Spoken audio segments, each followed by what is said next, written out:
Bueno, buenas tardes, bienvenidos a todos a esta carta blanca.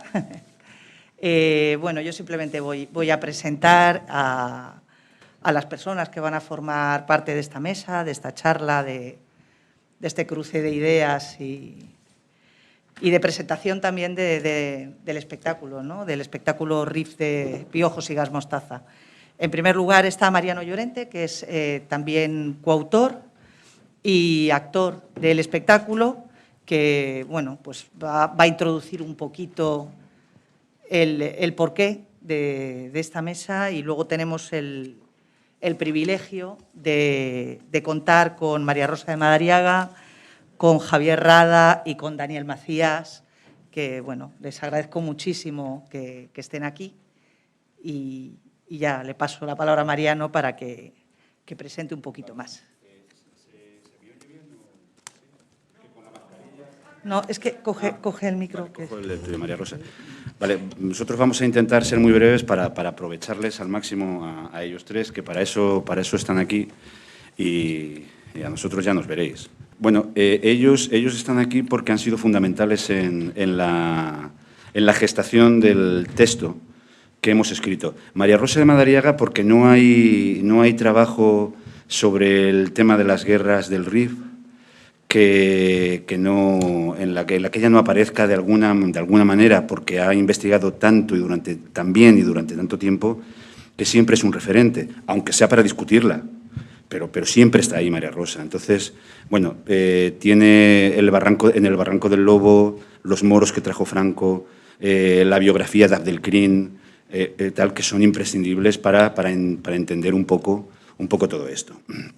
Daniel Macías está especializado en historia militar, en historias de la guerra, en historia colonial, y sobre todo a nosotros nos llega por un libro que se llama Franco nació, entre comillas, ese nació en África, en el que hace un estudio sencillamente vibrante y apasionante sobre la figura de los africanistas, ¿no? Cómo se gesta todo eso ideológicamente, vamos, hasta antropológicamente, o sea, es tal.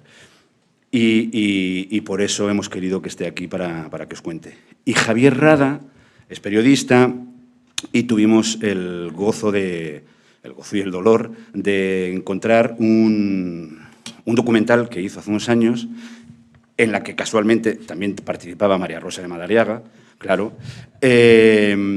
hablando de los bombardeos del ejército español a las gentes del Rif en los años 20, a partir del año 22, ¿no? Eso nos estremeció mucho, ¿no? Bombardeos con gases químicos, ¿no? Entonces, bueno, cuando se gestó lo de la Carta Blanca, dijimos con ellos tres, creo que tenemos un panorama apasionante para hablar con la gente. Y ya, después de esto, que hablen ellos. Queremos que María Rosa puede intentar, en el poco tiempo que tenemos, contextualizar qué es todo esto de la campaña del Rif, de la guerra del Rif, por lo menos del 9 al 27, estos 18 años, y que nos cuente un poco cómo se gestó y qué pasó y lo que ella quiera. Bueno, muchas gracias. Yo voy a intentar, efectivamente, situar, contextualizar un poco lo que fueron estas guerras. No he traído nada preparado, o sea que voy a improvisar. Espero que salga adelante en esta empresa. Vamos a ver. Este año, ese año de 2021, se cumplen los 100 años del desastre de Anual. Y cuando decimos desastre, quiere decir que fue una gran derrota militar de España en Marruecos, concretamente en el Rif. Y esta derrota marcó profundamente la historia de España. Sin embargo, si se pregunta a la gente qué fue la derrota de Anual, qué fue el desastre de Anual, la mayoría de la gente no lo sabe. ¿Pero qué se conmemora este año? ¿Pero por qué? ¿Qué es el Rif? la gente ignora lo que ha sido el protectorado de España en Marruecos. Yo voy a tratar un poco de contextualizar. Para empezar, se trataba del protectorado de España en Marruecos, que iba desde la frontera de Argelia hasta el Atlántico y del norte del mar Mediterráneo hasta la frontera con lo que se llama la zona francesa de protectorado. Este tratado se firmó en 1912 y lo firmó el presidente de Francia con el sultán de Marruecos el 31 de marzo de 1912 y después, el 27 de noviembre del mismo año, hubo un tratado franco-español por el cual Francia cedía la parte norte por presiones de Inglaterra, porque Inglaterra no quería que del otro lado del estrecho se estableciera una potencia de primera fila como Francia. Por presiones entonces de Inglaterra, Francia cedía a España la parte septentrional. Fue así como se estableció el protectorado español en Marruecos. ¿Qué pasó? Que en el siglo XX España no tuvo guerras en el exterior, excepto las guerras de Marruecos. España no participó ni en la Primera Guerra Mundial ni en la Segunda. Las únicas guerras que tuvo fueron las de Marruecos. Y como he dicho antes, estas guerras tuvieron hondas repercusiones en España. Frente a una opinión pública completamente hostil a las guerras por la injusticia del servicio militar, porque los que hacían las guerras eran los hijos de los pobres y los hijos de los ricos se libraban del servicio militar pagando una cantidad. De esta manera las guerras eran muy impopulares. Y entonces, mientras que el ejército que había sufrido las últimas derrotas coloniales con la pérdida de Cuba, Filipinas y Puerto Rico en el año de 1898, intentó encontrar en Marruecos un campo de experimentación para recobrar los laureles perdidos. Es decir, que recobrar el prestigio perdido por las derrotas sufridas en las posesiones coloniales de América y de Oceanía. Entonces nos encontramos con que las guerras eran muy impopulares porque la mayoría de los hijos, los que hacían la guerra, eran los hijos de los pobres. Como he dicho, mientras que los hijos de las familias ricas podían pagar para librarse del servicio militar.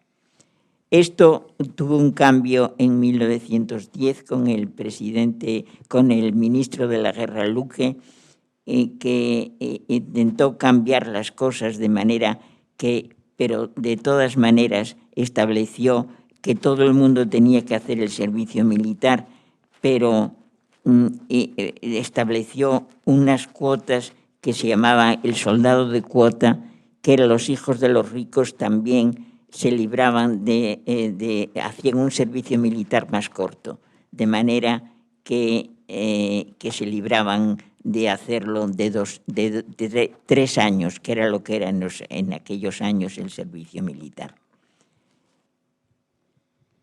Entonces, esta situación creaba montones de tensiones entre las diferentes clases sociales, porque efectivamente la gente iba a morir a Marruecos lo que se llamaba iban al matadero.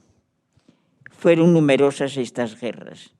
El desastre de Anual marcó un punto de inflexión importantísimo en las derrotas de los ejércitos coloniales en África. Fue un desastre que tuvo hondas repercusiones en España. La dictadura de Primo de Rivera, del general Primo de Rivera, instaurada el 11 de septiembre o el 13 de septiembre, septiembre de 1923, fue causada por la derrota de Anual.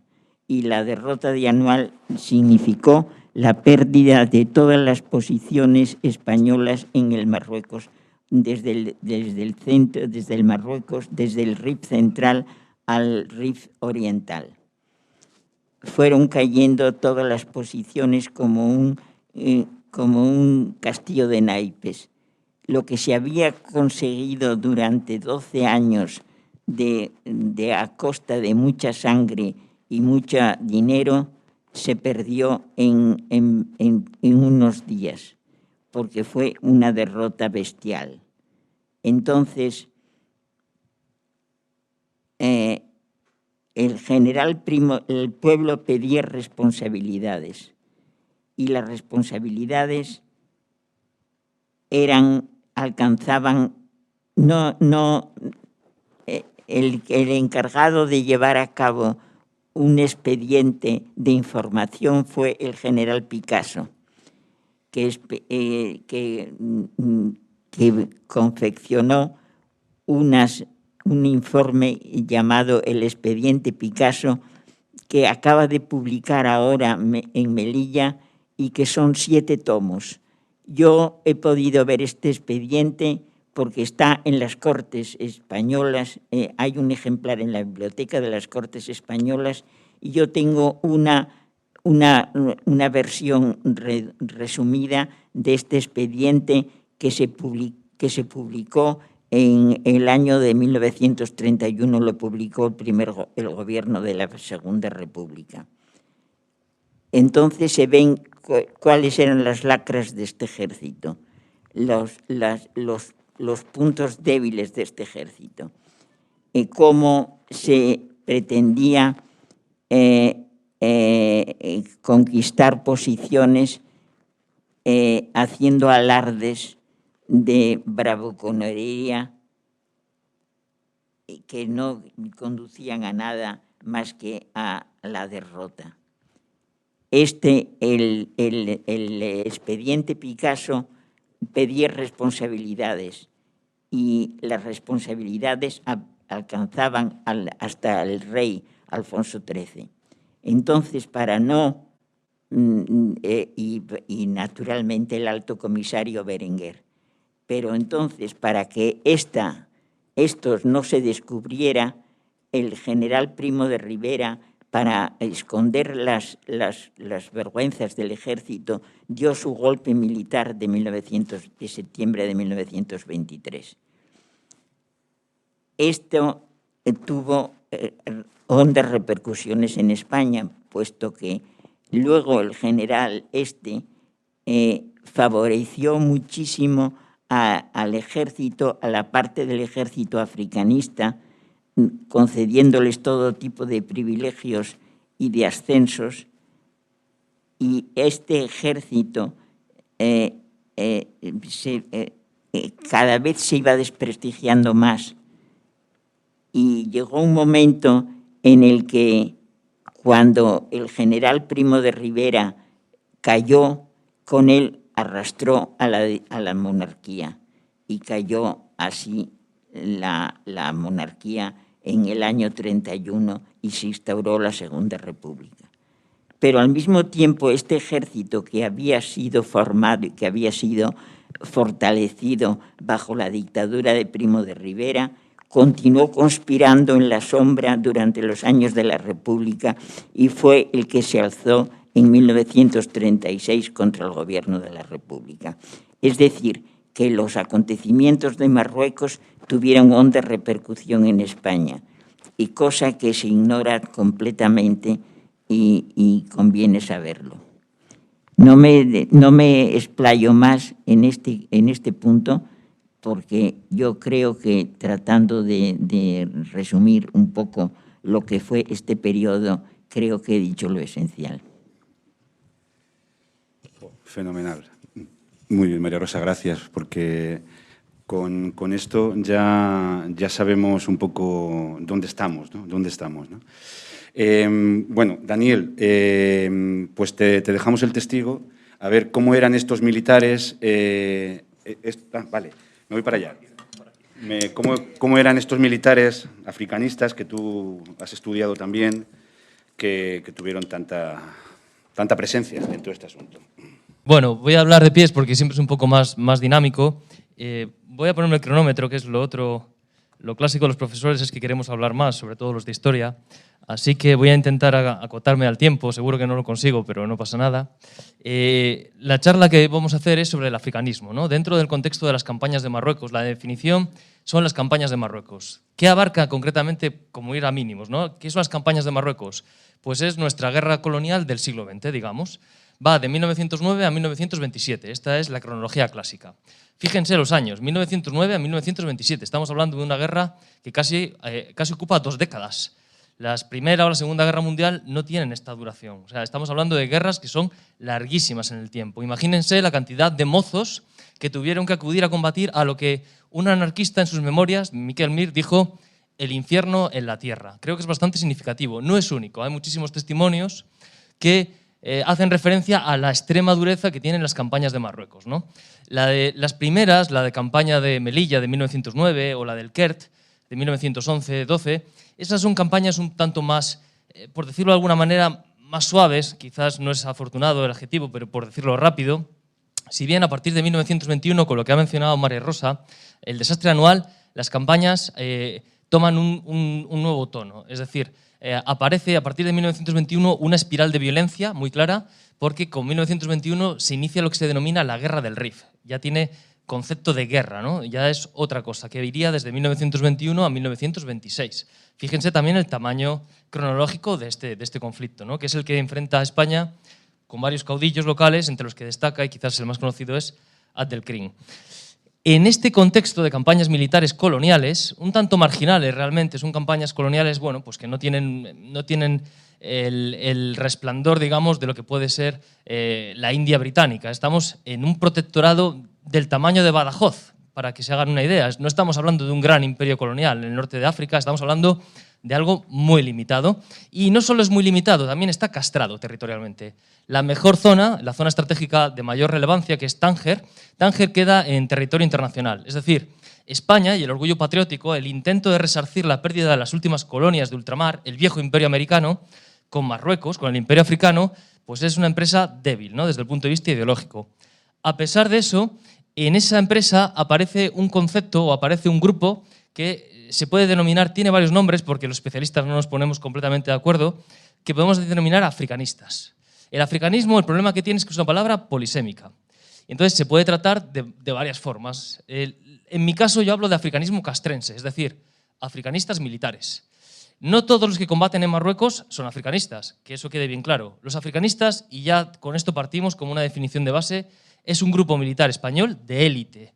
Estamos hablando de un grupo muy pequeño que se autorreconoce a sí mismo, se lo iré mostrando a lo largo de la exposición, y que son la crème del ejército colonial.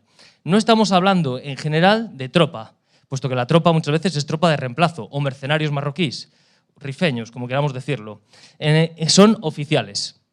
Oficiales del tamaño, por nombre, de Millán Astray, Francisco Franco, Varela, Quindelam, Mola, Vigón, Sanjurjo. Supongo que los nombres pues, les suenan por historias posteriores, ¿no? Pero es importante no sacarles de su contexto de formación. Este es su contexto de formación. Es decir, no podemos caer en un anacronismo de, sabiendo lo que hacen en la Guerra Civil Española, vamos a analizarles. Esto no funciona así. Sabiendo lo que hacen en las campañas de Marruecos, explicamos bastante mejor lo que pasa en los años 30 en España, ¿no? Entonces, Se puede acotar la cuestión del africanismo, que como les digo es discutible, podemos discutirla, desde varias perspectivas, ¿no? Les repito que es una palabra polisémica y compleja. Todo lo que es cosmovisión, imaginario, si quieren ideología, pero llevada a un extremo más amplio, es difícil de acotar para un historiador. Ya verán las fuentes donde rastreamos. Podemos tratarlo desde una perspectiva de carácter político o cultural.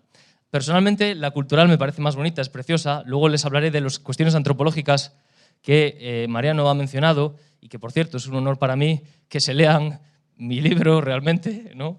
Y que me hayan traído aquí. Así que les agradezco que me hayan traído y a ustedes por estar aquí, ¿no? Y la otra opción es la opción política, ¿no? ¿Por qué este grupo o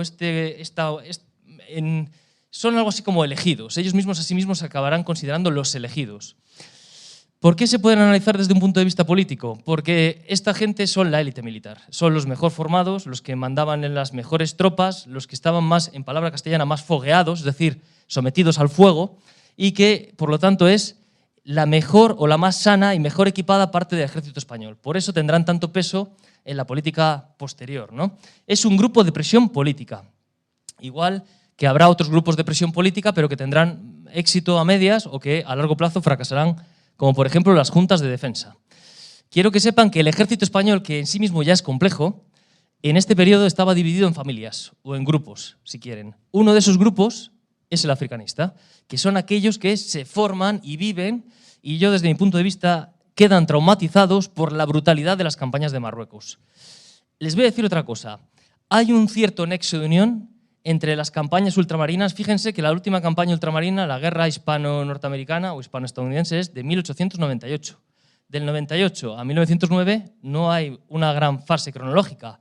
Muchos de los grandes líderes o héroes africanistas habían nacido o se habían formado o habían combatido en Cuba o en Filipinas. Millán Astray combate en Filipinas, o Silvestre, el general Silvestre, aunque quizás no es un africanista puro, más bien es un palaciego, es un héroe de guerra en Cuba. O sea, digamos que hay una cosa muy interesante, que es, hay de las colonias ultramarinas muchos, quizás por su carrera o quizás por su propio sentimiento, de Cuba, digamos, o de Filipinas, por decirlo de manera metafórica, irán a Marruecos.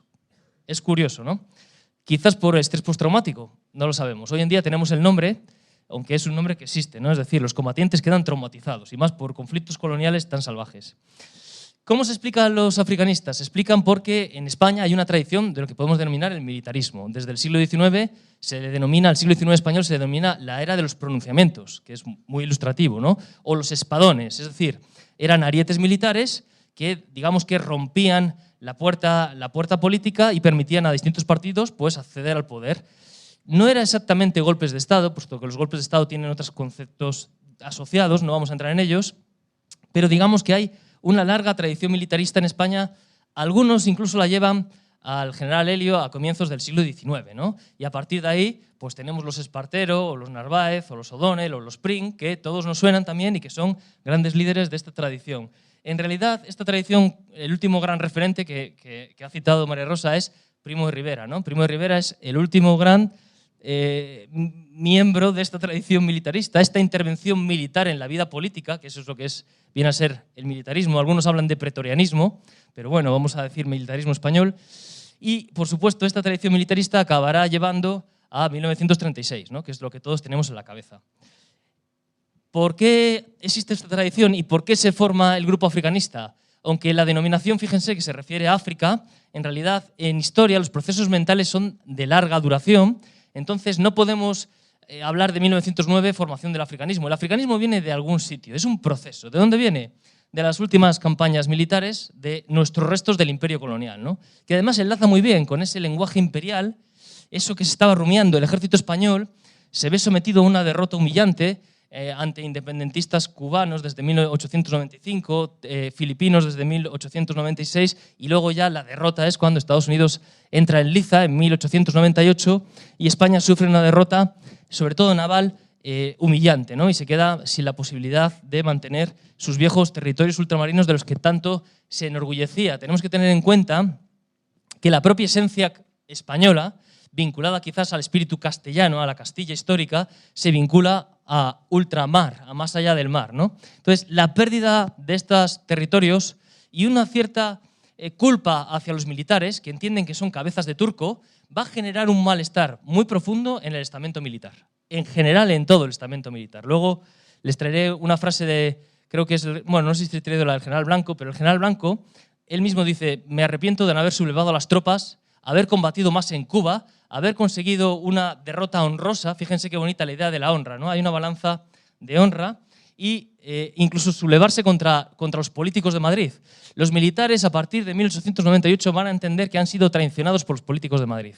Y entonces desconfiarán de los políticos, y eso se verá claramente con los africanistas. Los africanistas van a desconfiar de manera sistemática de todo gobierno de Madrid. Tienen una cierta simpatía mayor por lo que podemos entender hoy en día como la derecha política, pero en general desconfiarán de todo lo civil. Es más, en el protectorado español, los altos comisarios siempre son militares, a excepción de algún pequeño caso en algún gobierno, como Santiago Alba, pero que son anecdóticos y que, por cierto, tuvieron la hostilidad constante y permanente de la clase militar en Marruecos, ¿no? Y esto se vincula a lo que Arturo Barea, con su ruta, que es precioso, decía que Marruecos era un gran cuartel. Realmente Marruecos es el campo de recreo de los militares españoles, ¿no? Concretamente, los que más beneficiados van a estar son los africanistas, que, como les digo, conectan con las últimas guerras coloniales. Alguien puede decir, bueno, pero Franco, por ejemplo, no conecta. Bueno, es que la generación de los Franco y los Varela son más jóvenes. Hay una generación vieja de africanistas, que son Berenguer o Silvestre, que no es exactamente un africanista, y una generación joven. Aún así sí que conectan. ¿Cómo conectan? Pues a través de las academias. ¿Quién les da clase a estos jóvenes que serán africanistas en un futuro? ¿Quién les da clase en las academias respectivas para formarse como oficiales? Pues muchos son veteranos de estas campañas. Hay una frase muy bonita de Franco en su diario de una bandera que dice: más allá de todo lo que me enseñaron en la academia, lo que más me impresionó y lo que más dejó una marca indeleble en mí fue los machetazos recibidos por uno de mis instructores en Filipinas. Es decir, hay un claro nexo entre Cuba, por decirlo metafóricamente, y Marruecos, ¿no? Por cierto, fíjense qué curiosa esta caricatura, muy bonita. Fíjense que los mambises, los guerrilleros cubanos, son negros, porque hay un claro concepto también racista, ¿no? Entonces, en Marruecos va a pasar algo parecido. En Marruecos, los que se oponen al ejército español y a la civilización, hablando en lenguaje del periodo, porque no perdamos de vista que España es Europa, y Europa es la civilización, el faro de Occidente, que recordar que alguno menciona en África, revista de tropas coloniales. Para ellos es inconcebible que lo que entienden un personaje salvaje y atrasado de las montañas del Rif se le resista, ¿no? Entonces enlaza con esa idea racista del periodo que incluso ven aquí en Cuba también existe, ¿no? Habitualmente, curiosamente, son los azucareros ricos blancos los que solían estar detrás de las ideas independentistas cubanas, pero la representación siempre son los mambises negros, ¿no? Es interesante ver eso. Aquí tienen una frase de Mola. Fíjense que están resentidos por lo que va a pasar en Cuba y en Filipinas, y en Marruecos se van a negar a que pase lo mismo, ¿no? Entonces, fíjense qué bonito. Solo, como sé que ya voy mal de tiempo, seguro. Sí, ya voy mal. Solo lo pueden ir leyendo mientras yo leo alguna cosa concreta. Rebaños, fíjense el concepto, rebaños de hombres sin el menor ideal, sin la más mínima cohesión, sin armamento, sin equipos adecuados. ¿De quién era la culpa? De Madrid, los políticos de Madrid. Esto es un concepto que va a ahondar en el militarismo que vamos a encontrar en los africanistas, ¿no? General Mola, como saben, pues es un ilustre miembro de lo que será el africanismo. Además escribe bastante bien, tiene un libro precioso que es Darakoba y que tiene una narración muy bonita. Mola es un intelectual. Estos africanistas no podemos simplificarlo a que son el típico militarote, una caricatura de militarote. Eso no es así. Realmente son gente muy formada, con una formación muy interesante. Conocen a Spencer, por poner un ejemplo, conocen a Nietzsche, conocen el Bushido. Millán Astray traduce del francés el Código del Samurái. Estamos hablando de lo que en su momento podíamos entender como una élite cultural. Entonces, no vamos a caer tampoco en ese simplismo, ¿eh? Estamos hablando de gente que está bien formada, ¿no? Fíjense lo mismo, el ejército no puede pasar por humillaciones vergonzosas. El 98, como luego será anual, son las dos grandes derrotas que van a marcar lo que es la mentalidad del ejército español, al menos en ciertos sectores, ¿no? Se encierran en los cuartos de banderas y a partir de ahí no les vamos a sacar de manera tan sencilla. en este contexto de revancha es cuando se da la oportunidad de conseguir un nuevo imperio, África, y el ejército lo va a tomar como un objetivo claro. ¿Cómo conseguirlo? La guerra. Fíjense en esa frase sacada literal del general Franco. La guerra fue siempre el crisol donde se purifican los valores. Esto es el africanismo. ¿Qué es el africanismo? Es una moral diversa o divergente, perdón, es divergente a la moral victoriana y a esa Europa victoriana, burguesa, a ese materialismo, a esa vida tranquila. Esto es contrario. Estos se caracterizan por la guerra, la sangre, la cicatriz y la muerte. Hay una alteración de los valores. Piensen simplemente, les puede sonar raro, pero piensen simplemente en cuál es la canción oficiosa de la Legión Española, el antiguo tercio de extranjeros. Pues eso les dice todo, ¿no? El toque de corneta de la Legión vinculada también a la idea de la muerte. La muerte no es concebida como algo negativo, sino como algo positivo. Si leen la Legión de Millán Astray, verán que él mismo dice: representemos a la muerte como una mujer bella que viene a buscar a nuestros soldados, ¿no? Y luego les dice los discursos: morir no es morir, sino que es vivir eternamente en la bandera y en la Legión. Bueno, fíjense, ¿no? Que coincide también con otras ideologías que aparecen en el periodo de entreguerras, por cierto, pero bueno, no podemos entrar mucho a ello. ¿Cuál es el problema de este imperio en ciernes español? El problema fue que los que debían recibir los dones de la metrópoli, los dones del hombre blanco, por decirlo en el lenguaje del periodo. No soy yo, ¿eh? No soy yo, esta vez no. Bueno, yo sigo. Aquellos que debían ser colonizados no quieren ser colonizados. Y a mí esto siempre me ha recordado una frase de una película, a mí me gusta mucho el cine, de Gladiator, en el que cuando están combatiendo contra los germanos, uno de los generales que está con Gladiator, con Máximo, le dice: estos no saben cuándo son derrotados, y él mismo dice: ¿y tú sabrías cuándo serías derrotado? Pues esto es un poco esa idea, ¿no? Realmente los españoles no logran entender que los rifeños se resistan a la civilización occidental. Pero claro, si nos ponemos en situación, los españoles bien que resistieron a la invasión francesa un siglo antes, ¿no? Entonces es muy bonita esta idea. En cualquier caso, la frustración para los españoles que combatirán será doble. Por un lado, los nativos son muy resistentes, son grandes combatientes, antes lo estábamos comentando, van a establecer una guerra de guerrillas muy bien hecha y además, bueno, tienen fama de ser aguerridos combatientes de manera histórica. Y por otro lado, la frustración viene de los recursos que se da a este ejército que ha de conquistar el territorio. El territorio es muy duro, orográficamente es muy complicado, sin cursos de agua potable, es con una dispersión enorme de la población, se calcula que hay 500.000 de personas muy dispersas, es un territorio muy complejo de conquista, pero los gobiernos de Madrid no dotan al ejército español con los recursos necesarios. Es decir, los gobiernos de la capital aceptan el imperio, pero no quieren pagar el coste en sangre y en recursos que costaría conquistar el imperio, con lo cual mandan allí a unos militares que, aunque se benefician por los ascensos de méritos de guerra, es decir, sí que van a ascender muy rápido y eso hace que Franco sea el general más joven de Europa, pero realmente ellos se ven con las manos atadas porque no tienen lo que necesitan para hacer una labor de campaña militar exitosa, ¿no? Entonces, los propios políticos a veces imponen que los soldados españoles no combatan, lo cual esto es una locura, porque cada soldado que cae en el frente marroquí, como antes ha dicho Rosa, una guerra que no era nada popular en España generaba pues, la potencia de un disturbio o políticamente un pueblo en contra del sistema de la restauración imperante, ¿no? En este periodo, al menos hasta 1923. Con lo cual, tenemos miles de reclutas en el Marruecos español, pero no pueden combatir porque su sangre es muy preciada. ¿Quién combate entonces? Pues los mercenarios marroquíes. Y a partir de 1920, con la creación del tercio de extranjeros, combatirán mercenarios del tercio, ¿no? Pero realmente, digamos que hay una frustración enorme porque no disponen de los recursos necesarios para acometer su tarea. Y luego el tipo de guerra es muy complicada. Es una guerra que hoy podríamos denominar irregular. Es imposible distinguir a los amigos de los enemigos porque realmente, además, pasan de un lado a otro como algo normal, dependiendo de las condiciones. Y la propia guerra irregular, el disfraz, el camuflaje, va dentro, ¿no? No hay un uniforme que distinguir, sino que van todos vestidos igual. Esto genera un efecto que se llama el espectro del francotirador y es que el soldado español, como no sabe distinguir amigos de enemigos, constantemente está en tensión. ¿Qué genera esto? Estrés.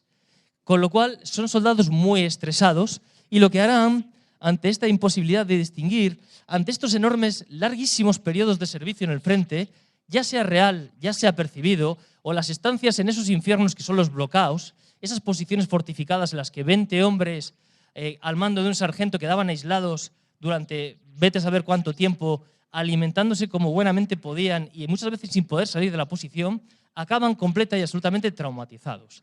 Este trauma, en este teatro de operaciones tan complejo, lo que va a generar es una enorme desconfianza ante lo que ellos denominan el moro. ¿Y cómo le van a poner? Como un traidor. El moro es un traidor, el moro le animalizan, ¿no? Incluso dan la denominación del Paco, por simplificarlo, como los norteamericanos a los vietnamitas les llamarán los Charlies. Es un fenómeno que se da en todas las guerras, que es al enemigo le esquematizas, le caracterizas con lo peor del ser humano, casi le das rasgos animales y de esa manera es más fácil matarlo. Porque si tú piensas que el que tienes enfrente y al que tienes que disparar es un padre de familia como tú, no es tan difícil disparar. Si piensas que lo que tienes enfrente es un violador de mujeres o es un bebedor de sangre, a ese sí le puedes matar. Entonces se genera una caricatura del enemigo, ¿no? En este caso, el Paco. Pero lo que realmente cataliza el grupo africanista es Anual. Anual, uy, ya me he pasado. 5 minutos, lo prometo. Bueno, lo intento. Anual 1921 es esto de aquí que tienen. Anual significa 10.000 muertos españoles en poco más de 15 días. Fíjense en la cifra, no estoy hablando de bajas, estoy hablando de muertos, al menos 10.000 muertos españoles. La batalla del Ebro, que es 100 días de guerra civil, la guerra civil, fíjense que es una década después, con tanques y con aviones, carros de combate y aviones, es otro mundo.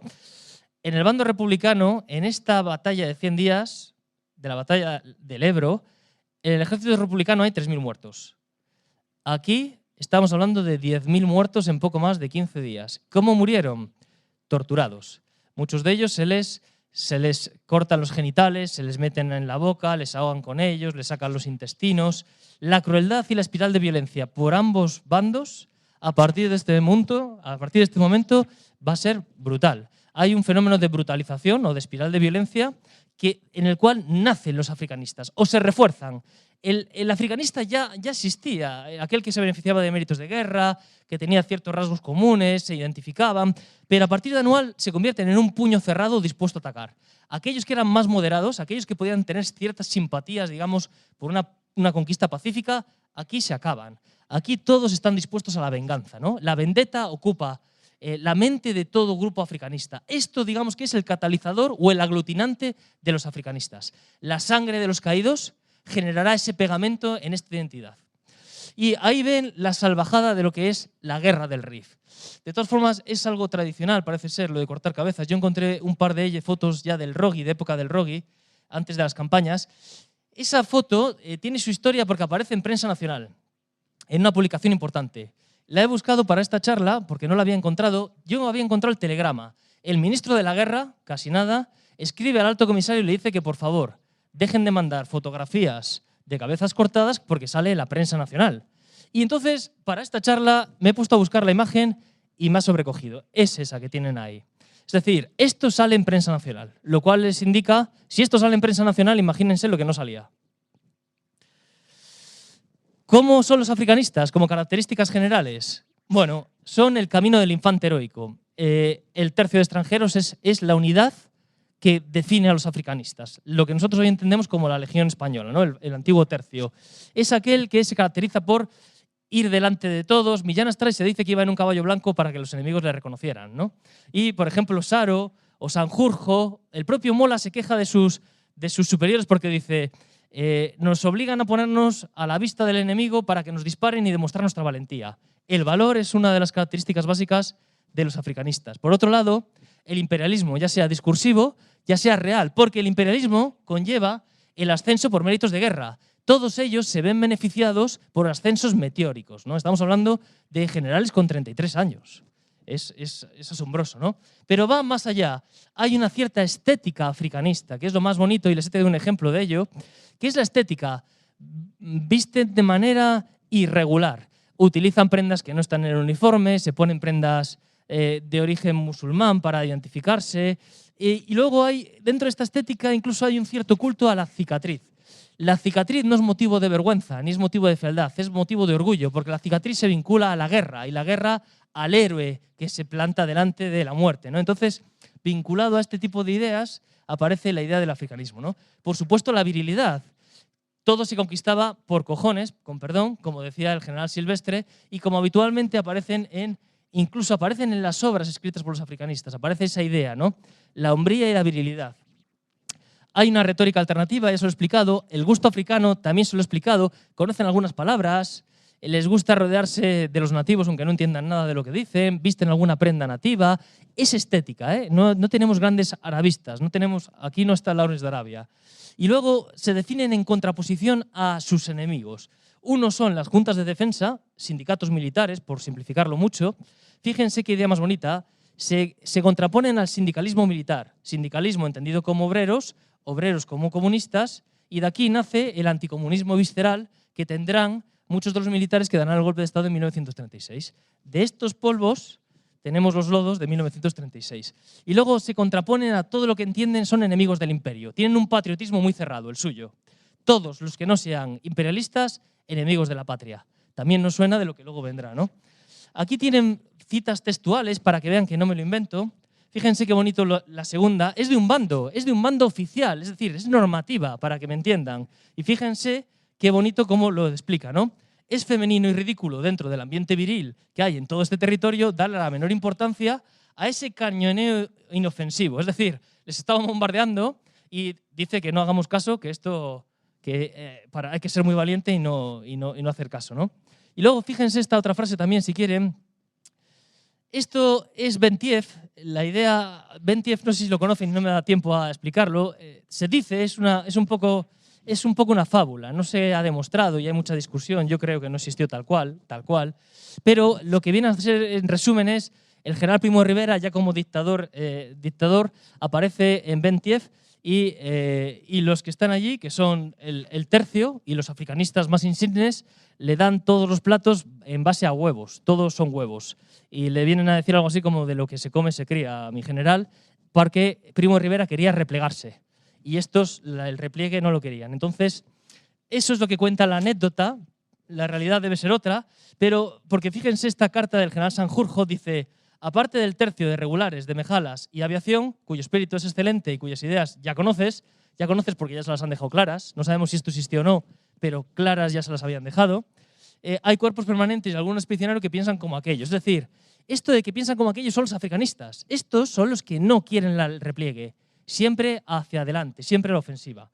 Y por ir acabando muy rápido, aquí tienen el ejemplo del uniforme, porque ya sé que piensan que esto es muy difícil de demostrar, y sí es muy difícil de demostrar, pero en base a fuentes se puede ir demostrando. El comandante general de Melilla llega en 1923 y escribe esto, y dice, esto es un caos. Aquí cada uno viste como quiere, lleva la pistola como quiere, hace lo que quiere. ¿Quiénes son estos que hacen lo que quieren?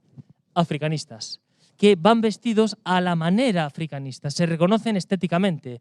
La estética y la ética a veces no coinciden, pero muchas veces hay un trasfondo, ¿no? Detrás de toda estética se esconde una ética, en este caso la ética es la africanista. Ahí tienen además aviación y tercio. Fíjense que coinciden con los otros que estábamos hablando antes, ¿no? Y simplemente ya por acabar, España la verdad es que se va a ver embarcada en una aventura colonial que le va a costar muchísimo en hombres, es decir, en sangre y en costes, en dinero. Y esta aventura va a dar el nacimiento de eso, del africanismo castrense, y ese africanismo castrense es ese que María Rosa antes ha mencionado, es ese que apoyará a Primo de Rivera, y es ese que aplastará la Revolución de Asturias de 1931, y es ese mismo que en 1936 generará un grupo que se alzará unido porque ha vivido, son hermanos de sangre, la hermandad de sangre es muy importante, son camaradas, se han forjado en el mismo fuego, ¿no? Entonces aquí me gustaría, me la sé, la frase casi, la voy a parafrasear. Hay una frase en un discurso del general Franco en 1936 que dice, yo no me explico a mí mismo ni cumplidamente a mis compañeros de armas sin África. Él mismo alude al concepto africanista, ¿no? Y con esto, y pasándome de tiempo, creo que ya he acabado. Así que muchas gracias y siento pasarme. Bueno, sabíamos que esto daba para 3 cartas blancas o 4. Es que es apasionante. Sin más dilación, pues Javier, dale. Sí, y bueno, y de cortar cabezas, ¿no? Pues pasaron a gasear a niños, ancianos, mujeres, y también supongo que por cojones, ¿no? Que supongo que es un poco el espíritu que estaba en la época. Nosotros hicimos un documental junto a Tariq El Idrissi, que Tariq es un joven rifeño, bueno, ya no tan joven, todavía no sé, que es realizador y además ahora está continuando haciendo bastantes documentales y películas sobre la memoria Amazigh, ¿no? Que es la memoria del pueblo rifeño. Hicimos un documental centrado en las armas químicas, en el uso de las armas químicas por parte del ejército español en esta contienda, sobre todo, al menos por mi parte, bajo, digamos, un misterio o una pregunta, ¿no? Que yo me planteé cuando él me lo contó. ¿Cómo puede ser que un acto tan grave, estamos hablando de un crimen de guerra, estamos hablando de un crimen de lesa humanidad, un crimen que encima no prescribe, y yo no supiera, yo y el conjunto de mis vecinos, conciudadanos, no supiéramos nada o casi nada? Cómo la memoria puede ser tan frágil y cómo la memoria nos puede llevar a un punto en el que situaciones tan terribles casi desaparezcan. O sea, por suerte, gracias al trabajo de, por ejemplo, María Rosa, ¿no? Que tenemos aquí a un tótem, ¿no? En este asunto, ¿no? Que pudo y que investigó, gracias al trabajo también de investigadores alemanes que en los 90, gracias al trabajo de Sebastian Balfour también, gracias al trabajo al final estamos hablando de la población civil. Esto volvió a eclosionar, ¿no? Nosotros utilizamos en el documental la metáfora del escorpión como el veneno que queda enterrado bajo la roca, ¿no? Y gracias a estos trabajos, ¿no? Pues esto volvió otra vez a salir. Yo lo considero casi como el fantasma de este periodo, ¿no? Porque es un concepto que aparece, desaparece periódicamente. Se habla de que España algún día va a reconocer esto. No, España nunca reconoce esto. Hay asociaciones rifeñas que, bueno, invierten su tiempo y su activismo en que España lo reconozca. Marruecos tampoco está nada interesado en que se reconozca este asunto, no está interesado en levantar más que nada todo lo que allí ocurrió, porque bueno, el Rif es una zona problemática también para Marruecos. Entonces, esa es algo tan grave, casi desaparece, y nosotros nos encontramos en ese momento, que eso era el año 2006, preguntándonos, ¿quedará alguien vivo? Alguien que haya pasado directamente este impacto, porque si esto casi se ha quedado olvidado. Y esa fue la idea del documental. Fuimos a Marruecos, fuimos al Rif y tuvimos la suerte de grabar pues, a los últimos supervivientes de aquella matanza, porque al final fue una matanza. Entonces me gustaría que si pudiéramos poner un clip del vídeo para que entendamos qué es la hiperita, ¿no? El gas mostaza, qué es lo que implica en realidad, porque a veces cuando hablamos de gases tóxicos es como algo como muy abstracto. ¿Qué ocurre cuando gasean a tu familia, ¿no?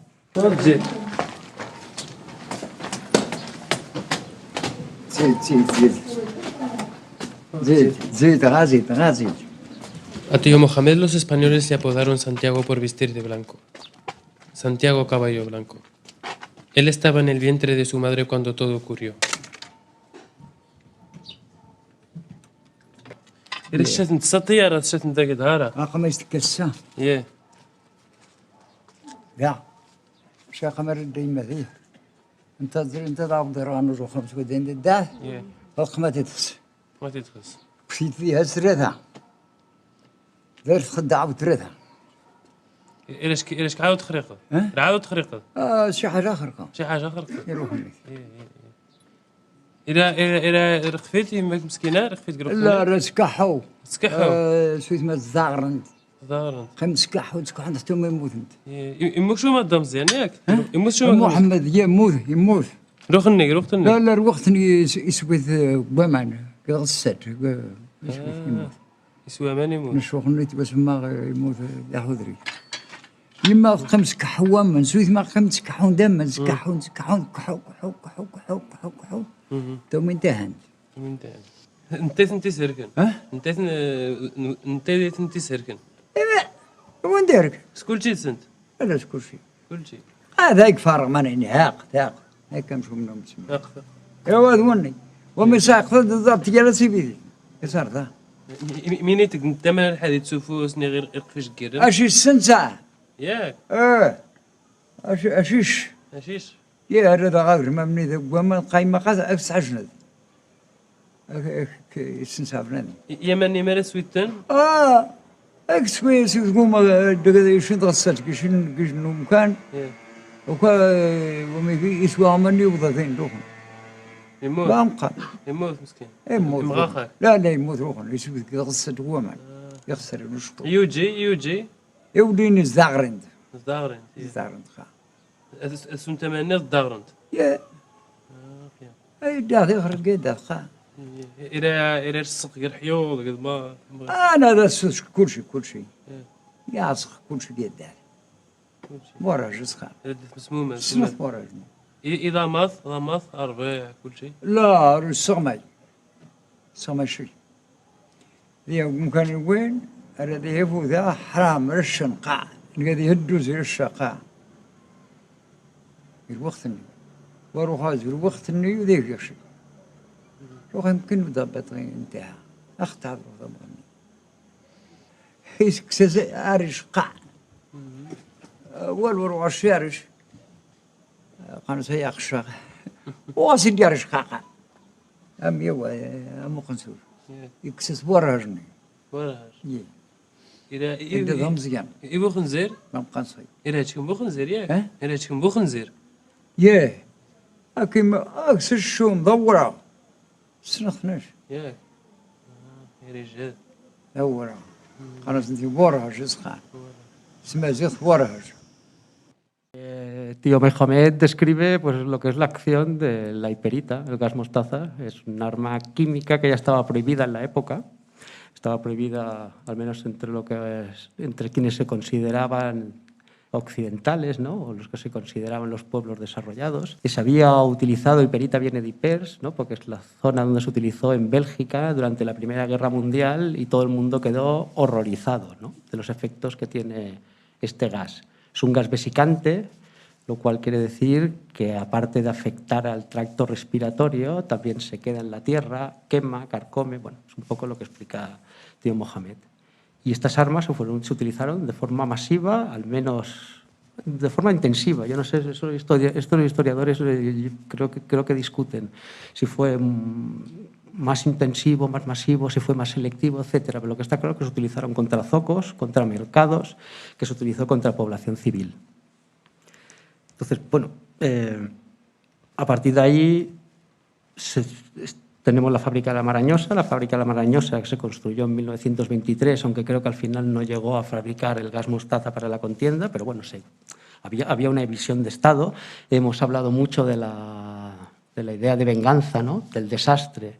Hemos hablado mucho de la idea que tenían de exterminar al enemigo. Yo creo que es uno de los problemas o una de las características de esa contienda es la deshumanización del enemigo, ¿no? Cuando tú llegas a utilizar este tipo de gases sin ningún tipo de idea del daño que estás cometiendo, lo que generas es una deshumanización. Daniel ha hablado de los africanistas. Los africanistas se deshumanizaron en África. Los africanistas después saltaron a España y la guerra civil fue una guerra deshumanizada. Entonces, quiero decir que hay factores que nos deberían llevarnos a plantear por qué fue tan importante esa contienda y por qué también es tan importante reconocer lo que ocurrió en el RIF y lo que ocurrió con este tipo de armamento. Sobre todo porque también la memoria es muy fragmentaria. A veces les cuesta a los propios rifeños, a nosotros nos costó encontrar personas que recordaban exactamente qué había ocurrido, cómo habían sido gaseados. Pero existen. Nosotros ya llegamos bastante tarde. Este trabajo se tenía que haber hecho antes, cuando había todavía las personas. Porque claro, yo no sé cuánta gente sobrevive la hiperita. Ellos sobrevivieron, ellos eran niños. Pero ¿cuánta gente murió por el camino? ¿Cuánta gente enfermó de cáncer? Porque la hiperita es una sustancia cancerígena. Seguramente, antes lo hablábamos con Maradiaga, en el impacto esporádico no produce el cáncer, pero bueno, sigue siendo una sustancia cancerígena. El tema del cáncer es otro de los temas que ha salido, que es recurrente en este debate, porque las asociaciones rifeñas pues, hablan de que los índices de cáncer son más altos en la zona del Rif que en otras partes de Marruecos. No voy a entrar sobre si tienen razón o no tienen razón. Creo que faltan estudios. Pero bueno, eso está en la memoria colectiva del RIF, sigue estando, ¿no? El hecho de que los gasearon, el hecho de que ahora tienen altos índices de cáncer, que aunque no haya una relación causa-efecto, sigue formando parte de ello. Entonces, bueno, mi última idea a plantear es ¿qué hacemos con la memoria, ¿no? ¿Qué hacemos con lo que ocurrió allí? Yo creo que con el siguiente clip, ¿no? Que es el que es Mohamed Faraji. Mohamed Faraji lo sufrió cuando era también un niño. Los rifeños intentaban esconder en las cuevas o en los túneles. Creo que además incluso, eso lo sabrán más los historiadores, inspiraron a Ho Chi Minh para los túneles en Vietnam. Quiere decir que tenían todo un sistema para poder protegerse de los ataques, de los bombardeos. Pero claro, los españoles utilizaron hiperita. La hiperita, cuando sales del túnel, sigue estando allí. Esa era una de los... ¿no? Supongo que era la gran idea, ¿no? De decir, bueno, pues cuando salgan, es como lo que hacemos con las ratas, al final. A las ratas les ponemos, y cuando salen, pues... Cuando la humanidad llega a estos puntos, y estos puntos además sigue pasando, porque ojalá esto fuera una cosa del pasado y estuviéramos en un mundo pues, donde la civilización no ha alcanzado determinados... Pero esto sigue pasando. Y este concepto de víctimas de primera y de segunda sigue pasando, porque todos recordamos el bombardeo de Guernica, pero esto ocurrió antes del bombardeo de Guernica. Todos más o menos sabemos que Mussolini utilizó las armas químicas en el contexto colonial, porque Italia lo reconoció. España sigue sin reconocer esto. Bueno, si vemos el clip de Mohamed Faraji, yo creo que un poco es la idea, por lo menos, porque ahora veréis cómo la azuzan, para decir que reclamamos a los españoles, ¿no? Y creo que es interesante lo que él dice. Inés, سمسارج ما مرمش دوثين سربون بثني رق شو كان شنو رمقش طافي ناس نغ يسر طافي نغ عماس يه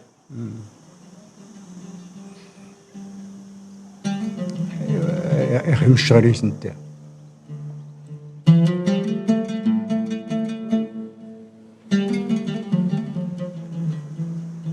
بزاف ديال يقولون دار كتيبات أنا في ودان دار البلاغ دارج ديالي جينا الدواني هو داري قانوني ولكن الأكثر يكبر شيء ما تقدينا في الرهاج النوا وتيح غمالي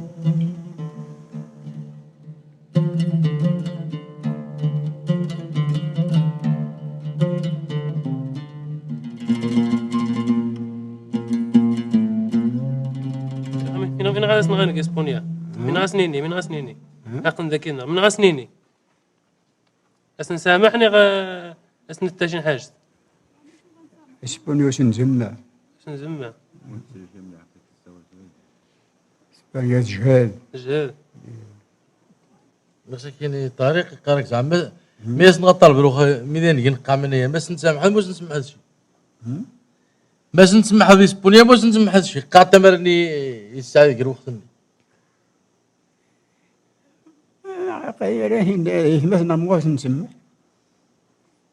ما نسمح ما عيان ما ايش انت بسمع قاعده يجني غلا وما يفاقنا نهوى قالك زعما ما نطالبوا شي ما من نسمع التالف روحا اني من عدن قاعده ولا من نسمع التالف وني كنشي وني كنشي كاشي نسين قوي كاخن شنين هي قانوي ولا من التالف ولا سن التالف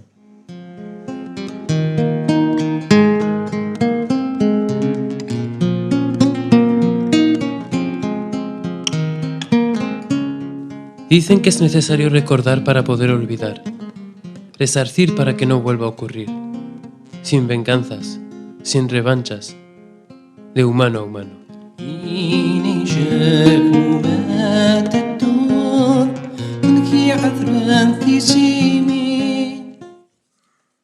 Bueno, ya no me voy a extender más porque creo que no vamos muy bien de tiempo, es simplemente decir lo mismo que Faraji. Somos hermanos. Somos hermanos.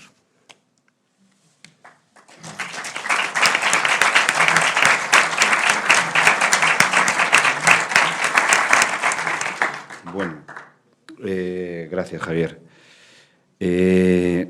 Quizás lo mejor que podemos hacer es intercambiar opiniones, preguntas y tal para con ellos, ¿no? Porque creo que es tan claro todo lo que han contado y es tan interesante que lo mejor que podemos hacer es ver qué queréis decir, ¿no? O sea que me emocionó en su día ver a este señor. Yo no sé si tendría tan buen conformar como él, de verdad. O sea, me emociona esa capacidad de perdón que tiene, porque yo, desde la perspectiva del español, 100 años después, siempre me he preguntado qué narices hacíamos allí, ¿no? ¿Qué narices hacíamos allí, sobre todo con estas maneras? Porque si íbamos a protegerles, aquello no fue muy adecuado, ¿no? Y entonces este señor, termina así y me ha emocionado como nos emocionó la primera vez, ¿no? Bueno, me encantaría que preguntarais, que indagarais y que les estrujemos un poco, que no les vamos a tener juntos. Así, no es fácil no tener a gente que sepa de este tema lo que saben ellos. No, bueno, yo en relación con las armas químicas, se utilizaron en la Primera Guerra Mundial, tanto los aliados como los alemanes. Bueno, y entonces el Tratado de Versalles prohibió a los países vencidos, es decir, a Alemania, la utilización de gases tóxicos. Pero entonces hubo fabricantes alemanes que burlaron la ley y siguieron fabricando gases tóxicos. Con el pretexto... estoy hablando de la Primera Guerra Mundial. El Tratado de Versalles de 1919, prohibió la fabricación de gases por las potencias derrotadas, como era el caso de Alemania. Pero entonces Alemania burló la ley para fabricar gases. ¿Por qué? Porque el cloro, que está en el origen de la sustancia química que se utiliza para fabricar gases, también se utiliza para los tintes. Entonces, con el pretexto de una producción industrial de tintes, los fabricaba gases. Después hubo posteriormente el Protocolo de Ginebra de 1925 que los prohibía. Pero cuidado, los prohibía entre países europeos, es decir, entre países, entre comillas, civilizados. Pero si se utilizaban contra un país subdesarrollado, un país colonizado, entonces se tenían menos escrúpulos, la verdad sea dicha.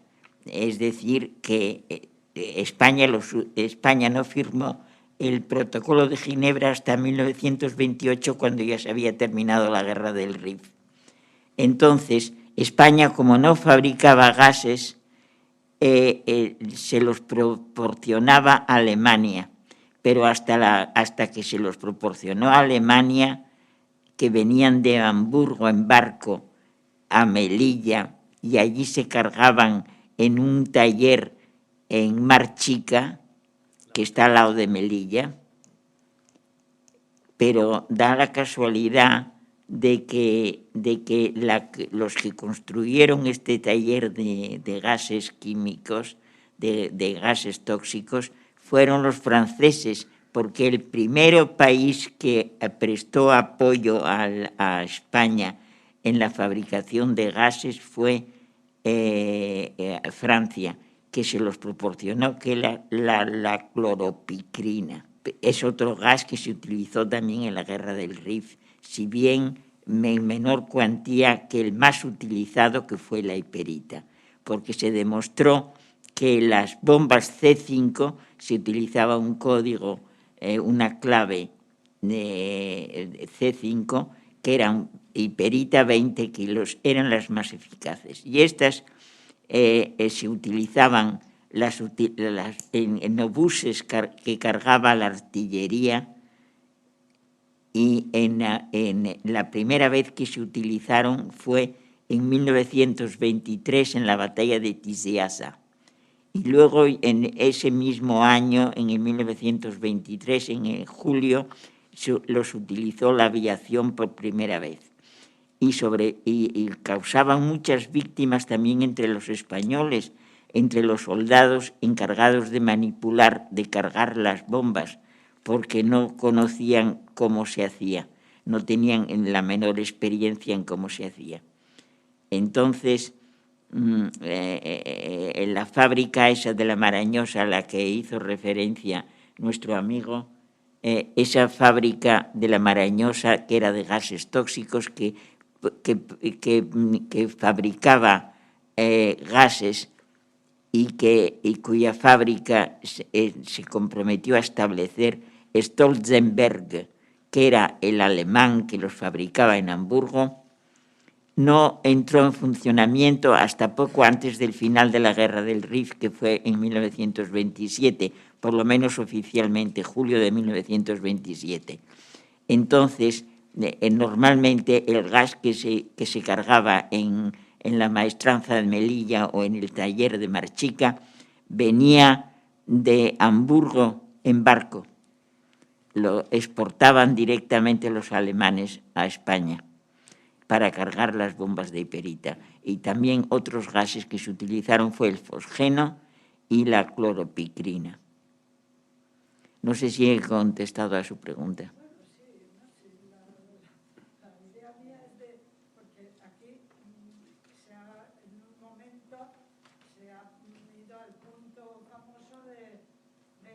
Que tenemos tantísimas culpas, es como que fuésemos los únicos.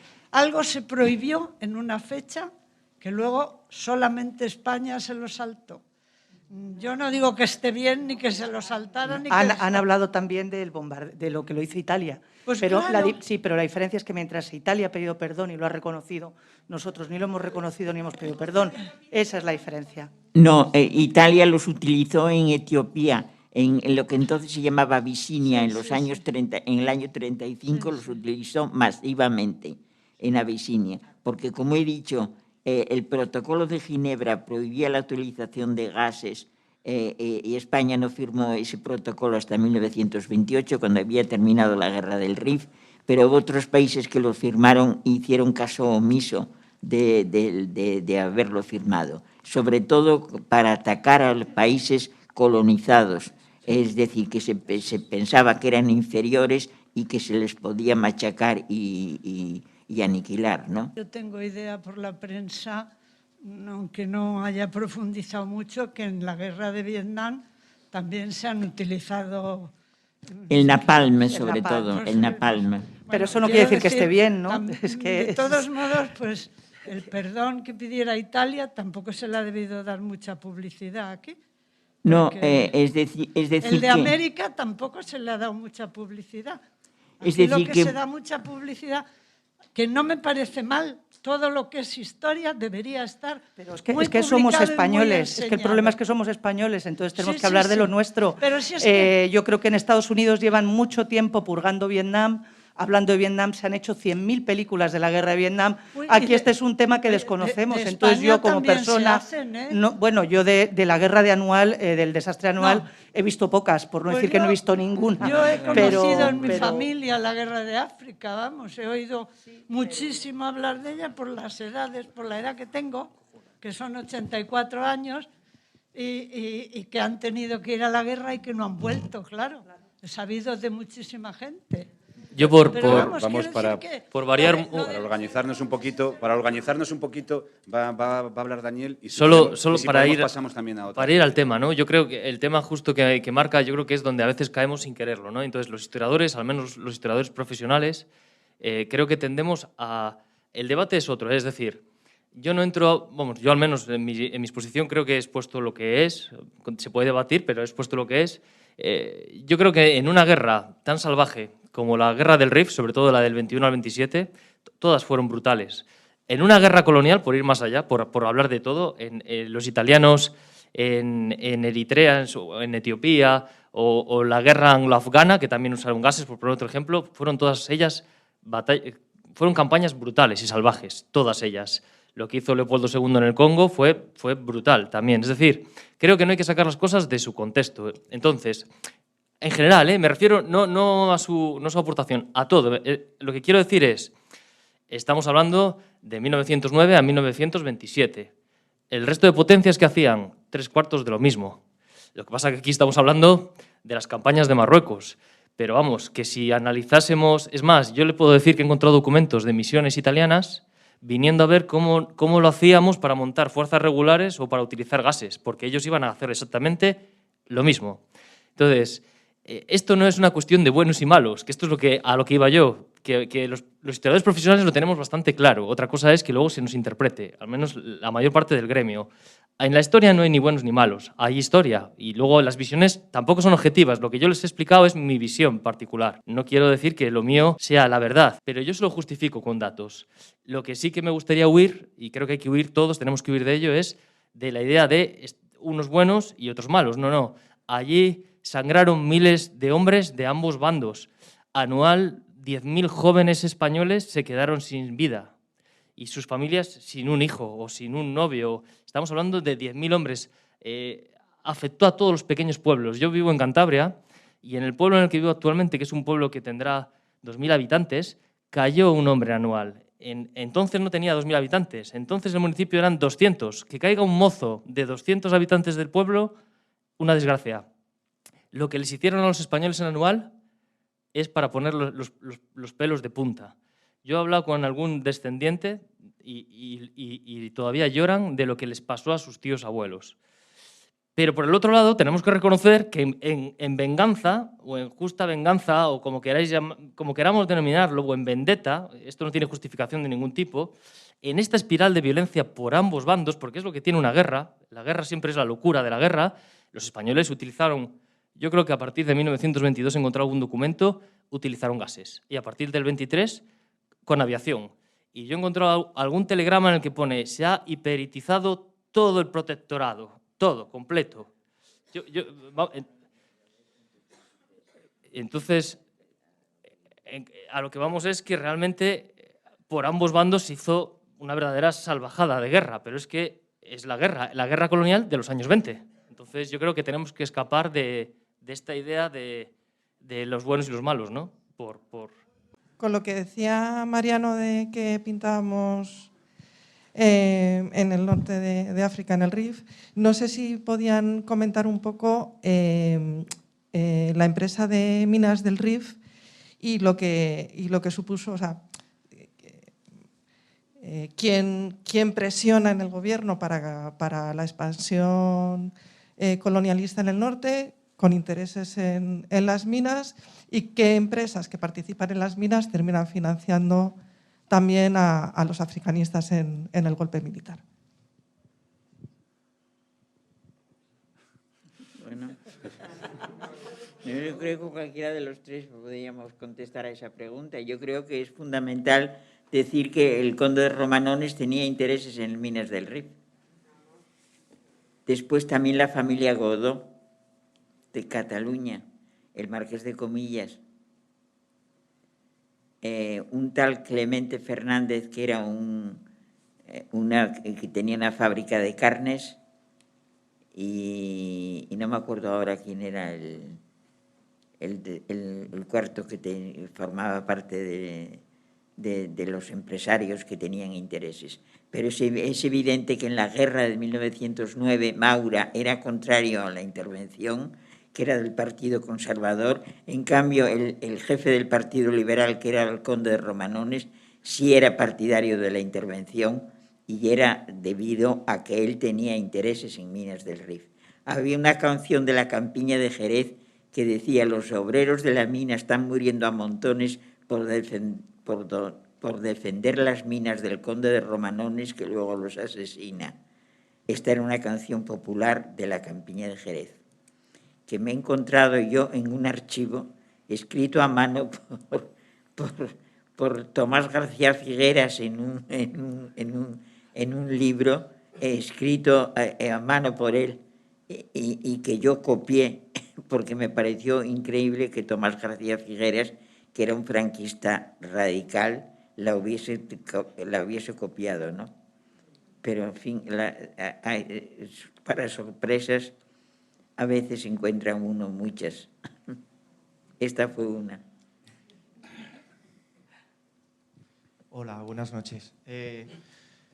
Yo tengo dos preguntas así como muy claras. Una es, a propósito de lo que ha dicho Mariano, que es ¿qué narices hacíamos allí? Pido disculpas también por mi ignorancia, y esto tiene que ver con la segunda pregunta, porque no me ha quedado del todo claro qué era lo que hacíamos allí. Y la segunda pregunta es, que me pueda responder, ¿por qué no tenemos ni idea de qué es lo que pasó allí? ¿Por qué en España no tenemos ni idea? Y una tercera, ¿obedece a una dictadura de 40 años? ¿Obedece simplemente y exclusivamente a la dictadura que se ha padecido en España franquista? El hecho de que mucha gente que no sepamos muchísimas cosas de las que han pasado en España, ¿no? Que no sepamos que Guinea Ecuatorial es una excolonia española, que no sepamos que hubo muchas mujeres rapadas. ¿Qué es lo que pasa en España? La pregunta es si solo es la dictadura o si hay una idiosincrasia que nos lleva a ello, ¿no? Que una persona como yo, con estudios, que generalmente hablemos y que no sepamos de todo esto. Me pido la primera, que es la más fácil.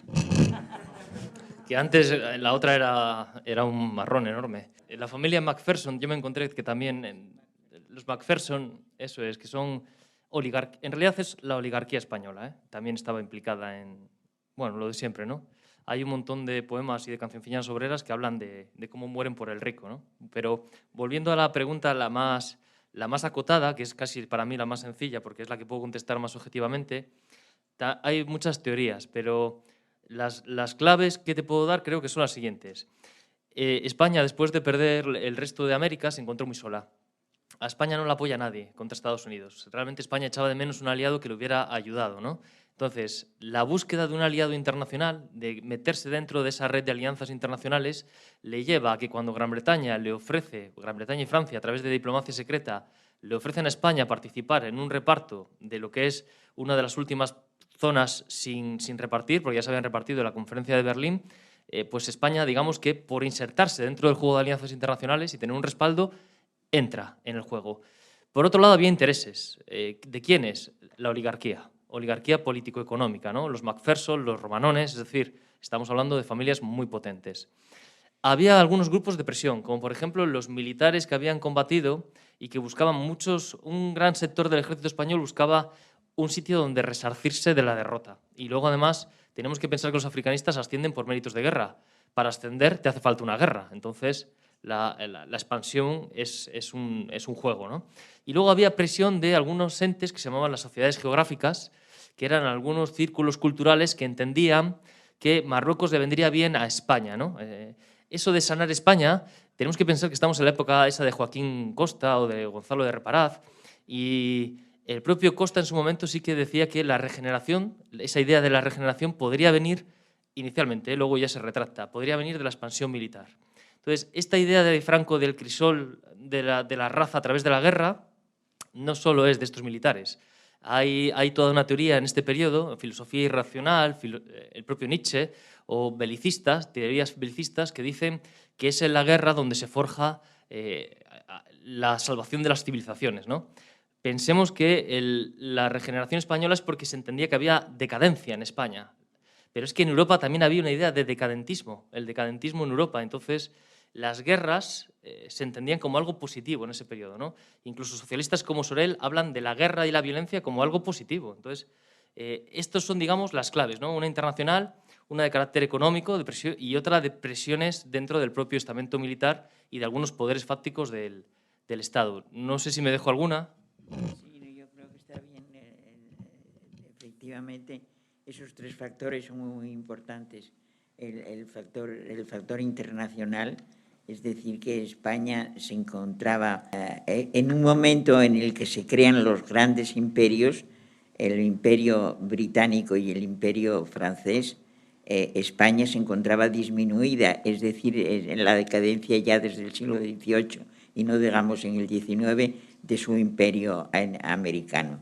Entonces entraba en decadencia en un periodo en el que los demás despuntaban y se hacían fuertes, ¿no? Entonces intenta remediar eso justamente creándose un imperio en África.